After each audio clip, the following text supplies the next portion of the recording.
Hi friends, ഞങ്ങൾ എപ്പോഴും ഒന്നും പുറത്തു പോകാറില്ല. കാരണം പലർക്കും പല ഡ്യൂട്ടി ഷെഡ്യൂൾ ആയിരിക്കും. മാസത്തിൽ ഒരു വട്ടമൊക്കെ ഞങ്ങൾ ഡ്യൂട്ടി അഡ്ജസ്റ്റ് ചെയ്തൊന്ന് പുറത്തു പോകാറുള്ളൂ. ഞങ്ങൾ സാധനം മേടിക്കാൻ ഉണ്ടാകണ്ട. അപ്പോൾ ആ മേടിക്കുന്നതിൻ്റെ കൂട്ടത്തിൽ തന്നെ പുറത്തുനിന്ന് ഫുഡൊക്കെ മേടിക്കാറുണ്ട്.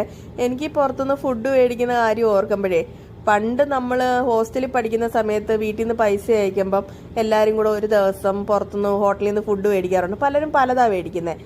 പൊറോട്ടയും ചിക്കനും ബിരിയാണിയും അങ്ങനെ എല്ലാവരും കൂടെ എന്നിട്ട് റൗണ്ടാക്കി ഇരുന്ന് കഴിക്കുമ്പോൾ ഞങ്ങൾ പറയും, ഭാവിയിൽ ഒരുമിച്ച് നമുക്ക് എല്ലാവർക്കും ഒരു ഹോസ്പിറ്റലിൽ കയറാൻ പറ്റിയിരുന്നെങ്കിൽ അവിടെ നമുക്ക് ഇതുപോലെ കഴിക്കാമായിരുന്നു. അന്നേരം നമുക്ക് ഇഷ്ടമുള്ള മേടിക്കാമായിരുന്നു. ഇപ്പം ഇഷ്ടമുള്ള മേടിക്കുന്നുണ്ട്, പക്ഷെ അതേ ഫ്രണ്ട് സർക്കിളിൻ്റെ കൂടെ ഒന്നും അല്ലെന്ന് മാത്രം. അങ്ങനെ ഞങ്ങൾ ലോഡഡ് ഫ്രൈസാണ് ഓർഡർ ചെയ്തത്. അപ്പോൾ അത് വരാനോ ഡിലേ ആയപ്പോഴത്തേക്ക് ഞങ്ങൾ എല്ലാവരും കൂടി സംസാരിച്ചുകൊണ്ടിരിക്കുമായിരുന്നു. അപ്പോഴത്തേക്ക് ഞങ്ങളുടെ സാധനം കിട്ടി. പിന്നെ അതും മേടിച്ച് നേരെ ഹോസ്റ്റലിലേക്ക്. പിന്നെ ഹോസ്റ്റലിൽ ചെന്ന് പിന്നെ ചൂടോടെ കഴിക്കണ്ടേ, എങ്കിലേ അതിനൊരു ടേസ്റ്റ് ഉള്ളൂ. ഇതെന്ന് വെച്ചാൽ 4 ലെയറായിട്ട് അവർ വെച്ചേക്കും. 4 ലെയർ ഇൻ ദ സെൻസ്, ആദ്യത്തെ ഒരു ലെയർ ഫ്രഞ്ച് ഫ്രൈസ്, പിന്നെ ബോൺലെസ് ആയിട്ടുള്ള ചിക്കൻ പീസ്, അത് ബ്രോസ്റ്റഡ് ടൈപ്പ്, പിന്നെ നല്ല രീതിയിൽ മയനൈസും സോസും വെച്ച് ഫില്ലിങ്സ്. നല്ല ടേസ്റ്റി ആയിട്ടുള്ള സാധനമാണ്. ഇഷ്ടപ്പെട്ടെങ്കിൽ